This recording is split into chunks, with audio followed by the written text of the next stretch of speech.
Can you believe there is a country just 150 kilometers from the United States, where the internet is almost completely blocked, and people wait up to 4 hours in line just to buy a loaf of bread, yet it is still the dream destination of millions of travelers every year? That country is Cuba. Cuba sits at the entrance of the Gulf of Mexico, with a land area of about 110,000 square kilometers, which makes it smaller than the state of Pennsylvania. It is home to around 12 million people, most of them concentrated in Havana, the capital city.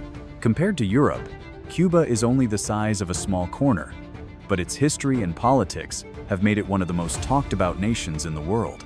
From Spanish colonies to revolutionary legends, the story of Cuba is full of contradictions that continue to shape the daily lives of its people.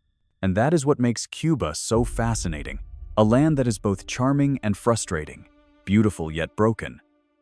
A place where every street corner holds a story that leaves you wondering how such a paradox can exist so close to modern America.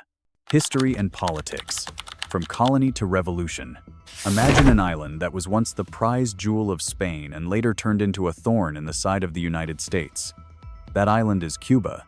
Christopher Columbus first set foot here in 1492, and for more than 3 centuries the land remained a Spanish colony, shaped by the wealth and power of empire. Then came the 20th century, and everything changed. The revolution swept through the island. Fidel Castro rose to power with Che Guevara at his side, and Cuba transformed itself almost overnight. What was once called the Caribbean paradise suddenly became known as a fortress against capitalism, a nation standing firm in defiance of its powerful neighbor to the north. This clash of identity still defines Cuba today, a country frozen between past glory and present struggle. But here is the question. Can a nation continue to live on the memories of its revolution forever? Daily life.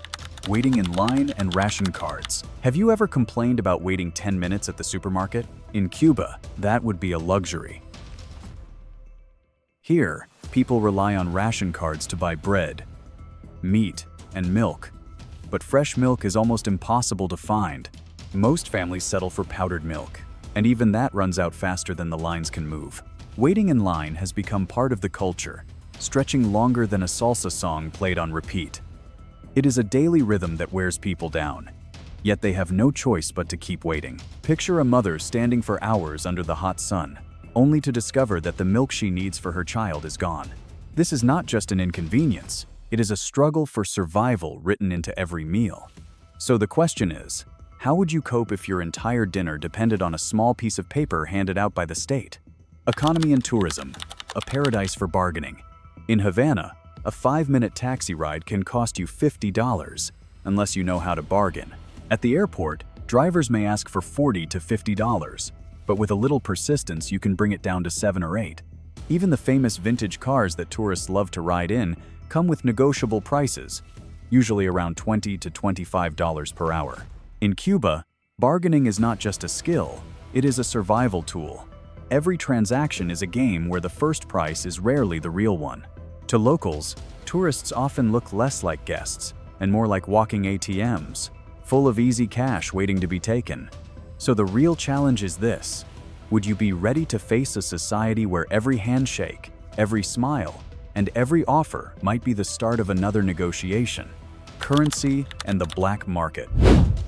In Cuba, the United States dollar holds more power than the national flag. Official money exchanges often give you a terrible rate, so the black market has become the real marketplace for tourists and locals alike. Many restaurants, hotels, and even small shops prefer to take dollars directly, making the local peso feel almost like play money. It is similar to what happens in Argentina, but Cuba takes it to an even more extreme level. Walking down the street, you might be approached by several people offering to trade cash, each with a different rate, and it becomes a game of who you can trust the most. The reality is that survival in Cuba often depends on bending the rules.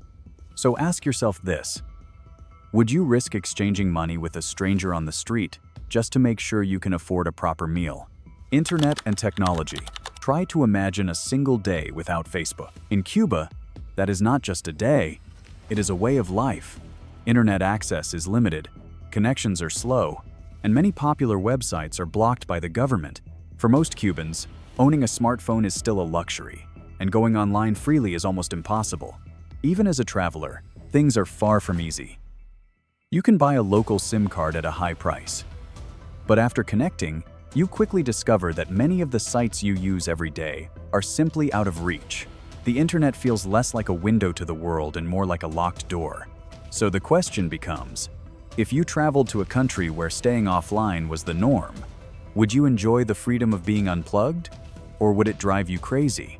Classic cars and forced creativity. Cuba is like the largest open-air car museum in the world. The streets of Havana are filled with colorful Chevrolet models from before 1959, frozen in time by the United States embargo that cut off access to spare parts. Without original pieces, Cubans have learned to keep these cars alive by swapping in German engines or building their own homemade solutions. Each vehicle is a mechanical Frankenstein, stitched together from whatever parts can be found, running not because of luxury, but because of necessity. What began as survival has turned into an iconic image, drawing tourists who marvel at the charm of cars that should have disappeared decades ago. But beneath the bright paint and polished chrome lies a deeper truth.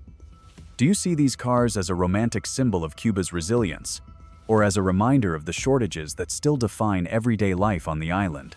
Entertainment and culture. Rum, cigars, and salsa. When you cannot change your life, at least you can change your mood. That is the spirit of Cuba. In the middle of economic hardship, people still find joy in music, in the rhythm of salsa echoing through narrow streets, and in the comfort of rum and cigars that have become symbols of the island. No matter how heavy the struggles, there is always a reason to dance. Families gather to sing, neighbors clap along, and for a few hours the weight of daily shortages seems to disappear. The music is more than entertainment, it is survival for the soul. But here is the question, how much can music really cover up? And can a melody truly drown out the sound of hunger? A rare bright spot. Free education and healthcare. In the middle of all the darkness, there are still a few bright spots. Cuba provides both education and healthcare, completely free of charge. There are no private schools or private hospitals, meaning every citizen relies on the same public system for their future and their health. It is a surprising fact when you think about it. Even in many developed nations, families still struggle with the high cost of medical bills or tuition fees. While in Cuba, those two essentials come without a price tag. Yet the quality depends entirely on what the state can provide, and resources are often limited. So the question is, what would you choose? The freedom of economic opportunity or free services that come with constant shortages? Cuba is a paradise to visit, but a nightmare if you try to live there long term. The charm of vintage cars, music, and sunlit streets hides a daily reality of shortages and struggles that few outsiders ever see. So here is the question.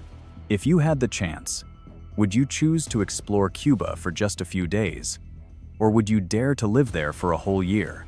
In the next episode, we will dive into another country filled with contradictions and surprising truths. So stay tuned and do not miss it. And if you enjoyed this journey, make sure to like, comment, and subscribe so you can keep discovering the world with us.